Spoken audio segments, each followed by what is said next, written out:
ENT இப்போ தொண்டையில பிரச்சனை வராமல் ரொம்ப ஓவர் கூலிங்கா சாப்பிட்றது, ஓவர் ஹாட்டா சாப்பிட்றது, ஸ்பைசியா சாப்பிட்றது. இங்கு இன்னொரு விஷயத்தை பார்க்கணும் என்னன்னா, தனுசுக்கு பஞ்சமாதிபதி குழந்தைகளா வரக்கூடியது செவ்வாய். குழந்தைகள் சம்பந்தப்பட்ட விஷயத்தில் கூடுதல் கவனம், பொது தொடர்பு எல்லாமே ஜாக்கிரதையாக பார்த்து கொள்ளணும்.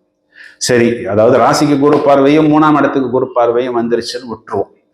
இன்னொரு விஷயத்த நம்ம கொஞ்சம் யோசிச்சு பெரிய வில்லன் யாருன்னு பார்க்கணும். அதாவது நம்ம சின்ன வில்லனையே பார்த்துக்கிட்டு இருக்கக்கூடாது. 4ஆம் இடத்தில் இருக்கக்கூடிய சனியை செவ்வாய் என்ன பண்றாரு? 8ஆம் பார்வை, அஷ்டம பார்வையாக பார்க்கிறார். இப்ப செவ்வாய் உங்களுக்கு விரையாதிபதியா? 4ஆம் இடம்ங்கிறது சுகஸ்தானமா? விரையாதிபதி சுகஸ்தானத்தை பார்ப்பது உங்க கம்ஃபர்ட், உங்க லக்ஸரிக்காக நீங்கள் விரயத்தை செய்ய போகிறீர்களா?